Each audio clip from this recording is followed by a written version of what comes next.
오늘 광고 먼저 드리겠습니다. 그동안 여도순복음 교회를 창립하시고 귀한 사역을 감당하신 조영기 원로 목사님이 어저께 아침 7시 13분에 하나님의 부르심을 받고 소천하셨습니다. 위대한 역사를 하나님으로 인하여서 이룰 수 있는 도구로 쓰임 받고 이제 모든 일들을 다 마치시고 천국으로 가셨어요. 그래서 이제 전 세계에 예도의 물결이 일어나는데요. 장례식은 토요일 날이 있습니다. 그래서 저도 미국 우리 북미 총회를 대표해서 한국으로 가서 조문하겠습니다. 그리고 수요일부터 우리 교회에서 도 조문소로 설치를 해서 지역 분들이 조문할 수 있도록 그렇게 하겠습니다. 미국에 4군데를 우리가 미국 캐나다에 4군데를 조문소 설치하기로 했어요. LA와 뉴욕과 시카고와 밴쿠버에 이렇게 해서 각 지역에서 조문할 수 있도록 했습니다. 기회가 되시는 대로 기도하시고 또 함께 마음을 모아주시길 바랍니다. 다 같이 우리 하나님 말씀 보겠습니다. 하나님 말씀은 시편 112편 1절에서 10절의 말씀입니다.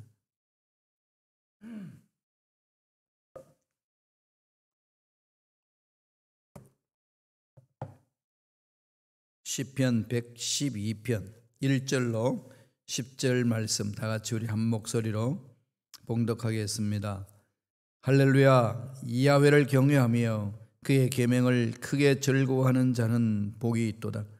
그의 후손이 땅에서 강성하며 정직한 자들의 후손에게 복이 있으리로다. 부와 재물이 그의 집에 있으며 그의 공의가 영구히 있으리로다. 정직한 자들에게는 흑암 중에 빛이 일어나나니 그는 자비롭고 긍휼이 많으며 의로운 이로다. 은혜를 베풀며 구워주는 자는 잘 되나니 그 일을 정의로 행하리로다. 그는 영원히 흔들리지 아니함이며 의인은 영원히 기억되리로다. 그는 흉한 소문을 두려워하지 아니하며 야훼를 의뢰하고 그의 마음을 굳게 정하였도다. 그의 마음이 견고하여 두려워하지 아니할 것이라. 그의 대적들이 받는 보응을 마침내 보리로다. 그가 재물을 흩어 빈궁한 자들에게 주었으니 그의 의가 영구히 있고 그의 불이 영광 중에 들리리로다. 악인은 이를 보고 한탄하여 이를 갈면서 소멸되리니 악인들의 욕망은 사라지리로다. 아멘. 이 말씀으로 야훼를 경외하는 자의 복이라는 제목으로 은혜 말씀을 나누겠습니다. 시편 111편은 야훼 하나님의 위대하심을 찬양하죠. 야훼 하나님을 노래하는데 오늘 읽었던 112편은 야훼를 경외하는 사람들이 누릴 수 있는 복에 대해서 말합니다. 그럼 야훼를 어떻게 경외할 것인가? 111편이라면은 112편에는 하나님의 그 은혜와 자비를 듬뿍 받은 사람들이 어떻게 하나님으로부터 복을 받아서 이 세상을 멋지게 살아가는지에 대해서 엎조리고 있습니다. 시편 111편 지난주 우리 토요일 날 보았던 말씀은 야훼를 경외하는 것이 지혜의 근본이다 그렇게 말했어요. 그런데 시편 112편 1절을 보면은 야훼를 경외하는 것은 뭐라고 그럴까요? 복의 근원이다. 눈이 번쩍 뜨이죠. 이렇게 복의 근원. 복 그러면은 싫어할 사람 어디 있습니까? 이게 복은 동서고금을 막론하고 다 좋아합니다. 뭐 신앙생활 할 때에 복을 달라고 그러면 기복신학이다 그런데 그거 다 헛소리예요. 하나님은 복의 근원인데 복을 달라고 찾아오는 게 당연한 거 아니겠어요? 그건 잘못된 거 아닙니다.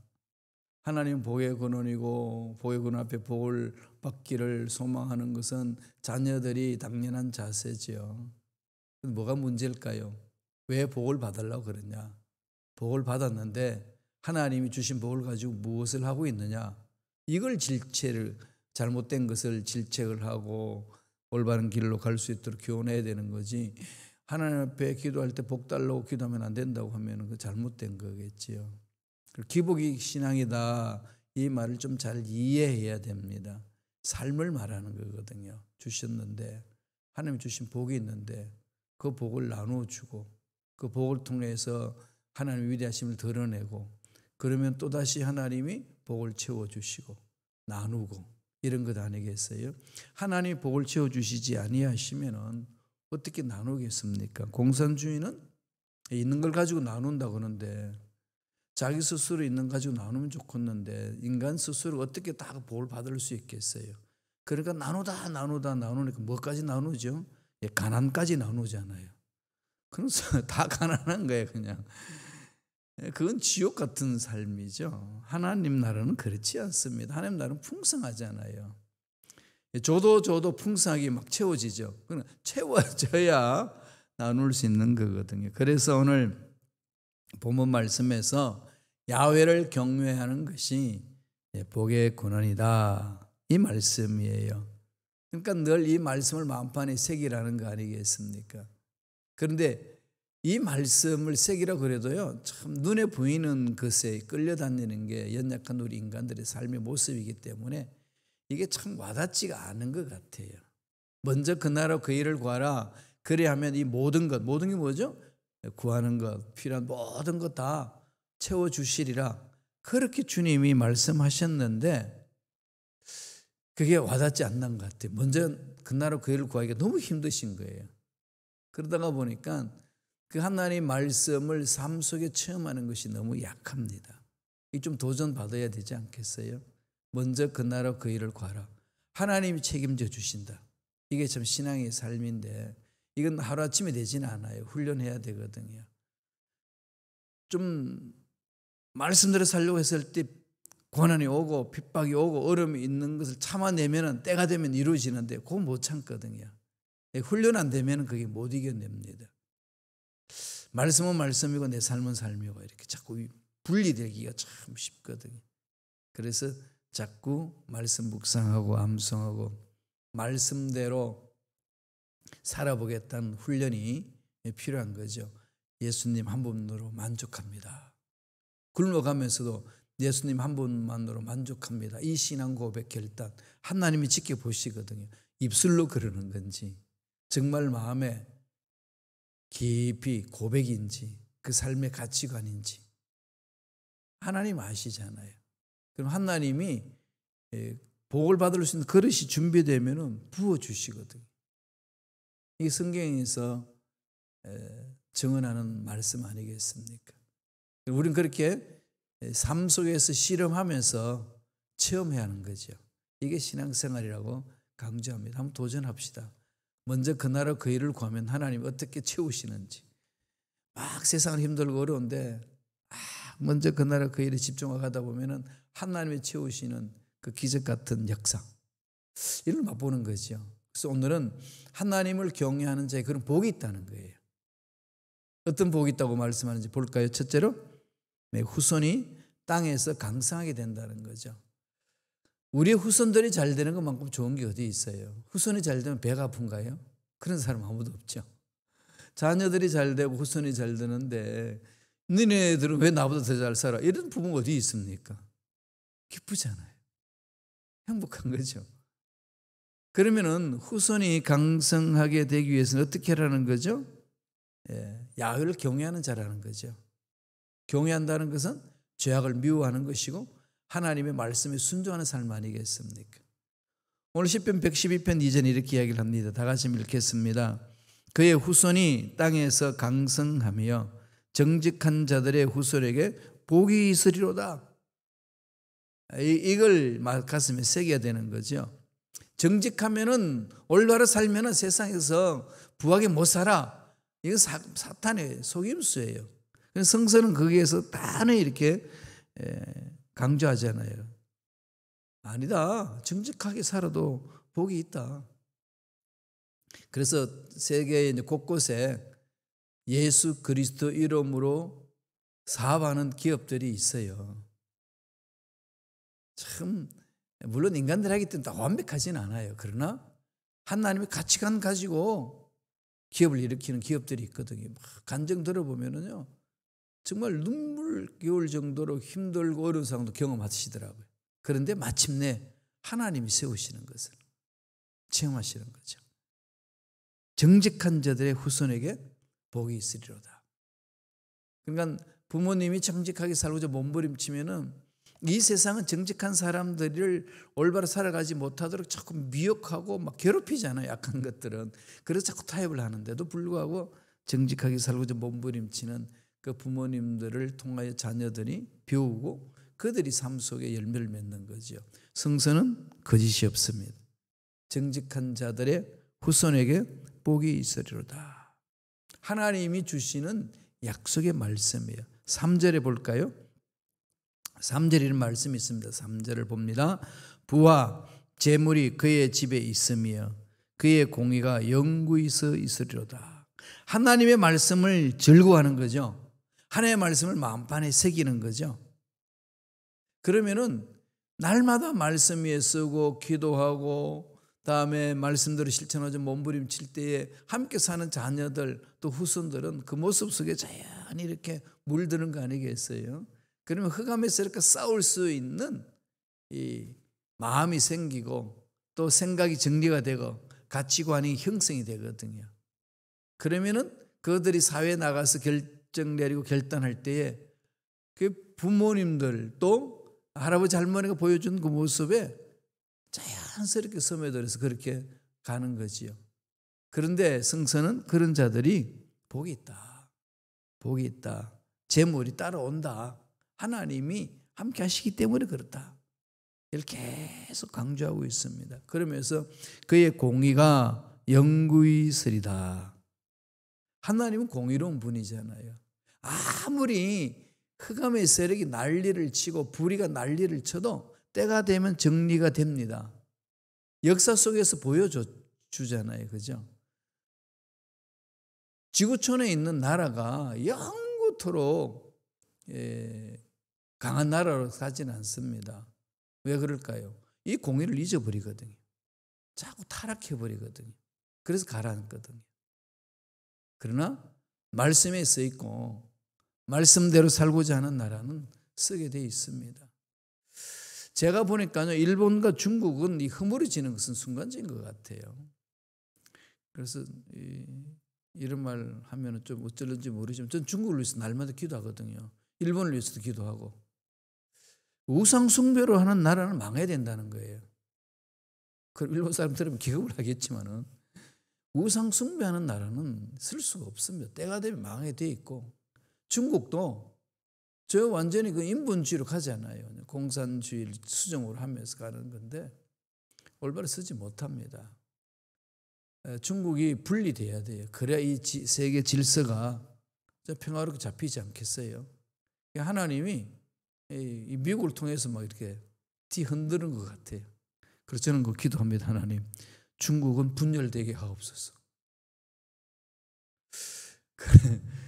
그래야 이 전 지구촌의 질서가 잡히고 새로워지는 거죠.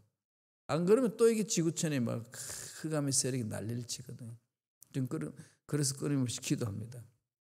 뭐 분리된다고 해서 완전히 망하는 건 아니니까 저주는 아니잖아요, 그죠? 세계의 평화를 위해서 하는 거니까 뭐 기분 나빠할 필요도 없는 것 같아요. 중국 사람도 지네도 잘못했는 걸 손 놓고 했어야지. 북한을 위해서도 그렇게도 하는 거죠.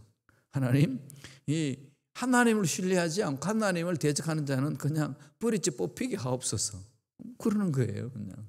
그냥 공산주의를 부르짖고 정말 공산주의를 안 가잖아요. 이런 데로 안 가고 자기 배부른데 그냥 공산당원들이 난리치거든요. 그런 애들은 뽑혀야 돼요. 그래야 정말 인민들이 자유롭게 살고 배부르고 먹게 살 수 있는 거죠. 칼 막스가 말했던 그대로 실천할 수만 있다면요, 그 나름대로 세상 살아갈 수는 있어요. 인민들이 자유롭게. 근데 그거 안 하잖아요. 왜? 하나님을 대적하니까 되겠어요. 인간은 죄성으로 가득 차 있기 때문에요.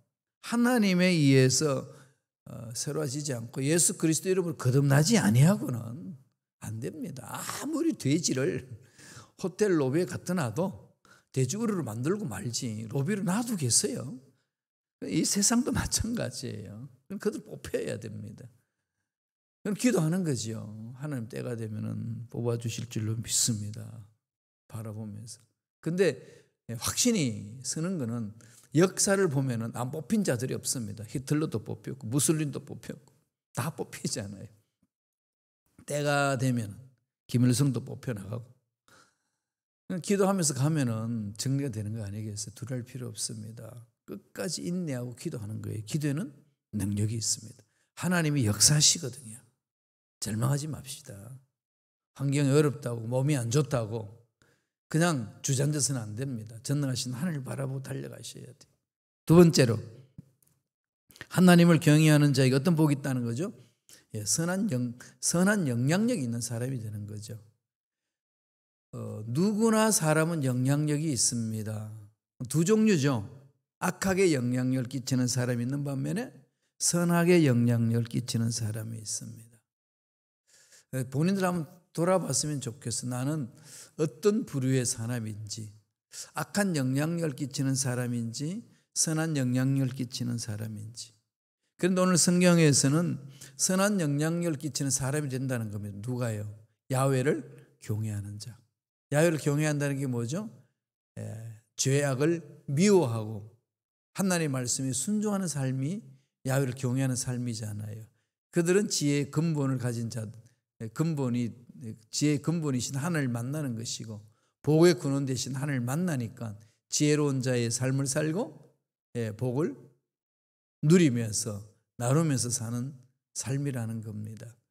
참 하나님 진리는 간단한데 우리는 딱 움켜쥐면 참 이게 풀어내기가 참 쉽지 않아요. 그죠? 왜냐하면은 이 돈이 있어야 미래가 어떻게 설계를 할 수 있으니까.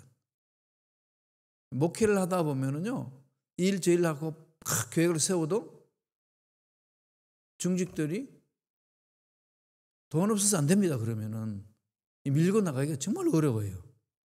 저도 그냥 마음이 다쳐버리거든요. 그렇지. 이게 참 어렵더라고요. 그래서 몸부림치는 겁니다. 하나님 돈이 없어서 하나님 일을 못하는 자가 되지 않게 하여 주옵소서. 끊임없이 기도하는 거죠. 왜? 하나님은 없으면 있게 하시는 거니까.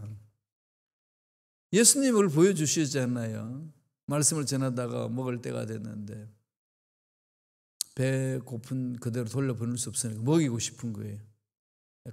야, 먹을 것을 가져와라 그랬더니 안 된다는 거죠. 일합시다 그러면 목사님 돈 없었는데 어떻게 합니까? 안 됩니다. 이건 당연한 거예요, 머리로. 그죠? 빌립도 그랬어요. 안 된다는 거죠. 그런데 안 되래도 안 되는 줄 알면서도 하나님이 역사하시면 되지 않을까요? 어린아이 도시를 가져옵니다. 그런데 없는 것을 하나님은 만들어서 주시잖아요. 이게 꿈이고 믿음 아니겠어요? 하나님을 신뢰하는 거죠. 병든 자는 고쳐서 쓰시는 거고 약한 자는 강하게 만드셔서 쓰시는 거고 주가 쓰시면 되는 건데 쓰임 받기까지 하나님 앞에 내놓지를 못하니까 어려움이 있는 거 아니겠습니까? 저도 그걸 많이 돌아봅니다. 힘들고 어려울 때 말씀에 붙들려서 하나님이 역사하시는 것을 체험하고 그것을 선한 영향력을 끼치는 우리가 되어야 되겠구나. 그런 결심 참 많이 해요. 하나님을 경외하는 자는 그런 자의 삶을 산다는 겁니다. 선한 영향력이 있는 사람이 된다는 거죠. 4절에 있습니다. 다 같이 한 목소리 읽겠습니다. 정직한 자들에게는 흑암 중에 빛이 일어나나니 그는 자비롭고 긍휼이 많으며 의로운 이로다. 하나님을 닮으니까 자비롭고 긍휼이 많고 의로운 삶을 해나가는 거죠. 그럼 늘 하나님과 가까이 가는 거 아니겠어요? 경외하는 것은 그냥 하나님을 멀리하고 이렇게 벌벌 떨고 있는 게 아니라 죄악을 미워하는 삶이니까 하나님과 아주 친밀한 교제를 이루는 거죠. 하나님과 아주 가까이 있는 자의 삶 아니겠습니까? 그러니까 하나님을 닮는 거죠. 성품을 자비롭고 은혜롭고 긍휼이 많고 의로운 거죠. 불의를 행하지 않냐고. 그러니까 흑암의 세력은 틈타지 못합니다. 그러면은 주위 사람들에게 선한 영향력을 끼치는 거 아니겠습니까? 의인의 성품에 대해서 그럽니다. 늘 말씀드리지만 사람들은 우리가 하는 말에 의해서 교훈은 안 받고요. 말에 의해서 상처만 받더라고요. 상처는 잘 받아요. 그런데 교훈은 잘 안 받는 것 같아요. 그럼 어디서 받느냐? 말한 것이 그 사람이 삶을 살고 있는지 아닌지 이게 이제 확인이 되면은 말이 힘이 있고 영향력을 받는데 말로만 안 된다는 거죠. 그런데 말로만은요 상처는 받아요. 그게 참 우리 인간이 연약함이 그대로 있는 것 같아요. 훈련을 이 말씀 안에서 훈련을 해야 이제 말씀에 깊이 들어가야 되는데 이게 마음에 답답하고 상처받고 괴롭고 이렇게 생기는 거는 말 한마디가요 확 던지니까 그대로 돼요. 그런 좋은 말은 그게 가슴에 안 색이 지나가요. 그게 참 묘하죠, 그죠? 여러분 그렇지 않으신가요? 그런 걸 참 많이 체험을 해요. 아, 이게 흑암의 세력도 이렇게 난리를 치는구나. 어떻게 하든지 말씀과 분리될 수 있도록. 그래서 저와 여러분들은 우리의 말에 선한 말에 선한 영향을 할 수 있는 것은 삶이 받쳐줘야만이 그 말에 힘이 실리고 그 상처받는 말은 삶이 안 받쳐주는데도 상처를 잘 받고 이런 관계가 있어요. 그래서 참 그런 모습을 보면서 결심 많이 합니다. 삶으로 보이자. 삶으로 보이자. 이게 필요한 거죠. 흑암의 세를 이길 수 있는 길입니다. 그래야 우리가 선한 영향력을 드러내는데 하나님을 경외하는 자만 할 수 있다는 거죠. 5절을 보실까요? 5절을 다 같이 읽겠습니다. 은혜를 베풀며 구워주는 자는 잘 되나니 그 일을 정의로 행하리로다. 은혜를 베푸는 자 잘 된다는 거죠. 구워주는 자 잘 된다는 거죠. 한마디로 말하면 베풀고 나눠주는 자들은 잘 된다는 겁니다. 근데 베풀면은 다 없어지는데 어떻게 되겠어요? 하나님 채워주신다는 거 아니겠어요? 이걸 우리 체험해야 되는 거죠. 교회도 자꾸 이렇게 베푸기를 좋아해야 돼요. 교회. 힘듭니다. 어렵습니다. 안 됩니다. 이거보다는 자꾸 베풀다 보면은 하나님은 더 잘 베풀 수 있도록 채워주시지 않겠습니까? 그렇게 가셔야 돼요. 6절 보겠습니다. 6절 다시 다 같이 보실까요? 다 같이 읽겠습니다. 그는 영원히 흔들리지 아니함이요 의인은 영원히 기억되리로다. 꼭 오뚜기 같은 거죠. 오뚜기는 제일 밑에 쇠덩이가 있잖아요. 그래서 아무리 던져도 일어나죠. 의인의 중심에는 하나님이 계십니다. 의인의 중심에는 하나님의 능력이 임재하고 있습니다. 하나님이 그 사람의 중심에 계시기 때문에 아무리 흔들어도 흔들리지 않는 거죠. 일어서는 거죠. 그래서 7.8개라는 말을 갖잖아요. 의인은 7번 넘어질지라도 다시 일어난다고 했습니다. 8번째 일어나는 거죠. 흔들리지 않으라. 이게 의인의 삶이죠. 꼭 바위돌 같아요. 든든히 서 있는 거죠. 그리고 교회를 지키는 분들 보면은 그렇게 힘들고 어려운 상황이 있었는데 든든히 서 있잖아요. 교회를 지키잖아요. 그래서 남은 자로 통해서 하나님의 역사가 일어나는 거거든요. 그래서 남아서 교회 공동체를 섬기는 분들 보면 너무 이렇게 좋아요. 기쁘고 고맙고 참 그 마음이 아름다운 거죠. 하나님 얼마나 기뻐하시겠어요. 9절 보실까요? 112편 9절입니다. 다 같이 읽겠습니다. 그가 재물을 흩어 빈궁한 자들에게 주었으니 그의 의가 영구히 있고 그의 뿔이 영광 중에 들리리로다. 불, 권세가 있다는 거죠. 재물을 흩어 빈궁한 자들에게 주었으니 내게 있는 것이 나가는 게 쉽지 않습니다. 그렇잖아요. 그런데 빈궁한 자들에게 나눠주면 하나님이 기억하시고 채우시는 거죠. 자, 이것을 체험하는 게 신앙인들의 삶이잖아요. 이걸 많이 자주 체험해야 돼요. 그래야 하나님 일 하는데 두렵지 않고 교회에 재정이 없어도 떨지 않고 일을 할 수 있습니다. 근데 이런 체험이 없으면은 우리가 교회 비축에는 돈이 없으면 떨어요. 그러니까 돈이 우리를 휘어잡습니다. 만모니즘에 빠지지 않는다고 그러지만 그 마음뿐이에요.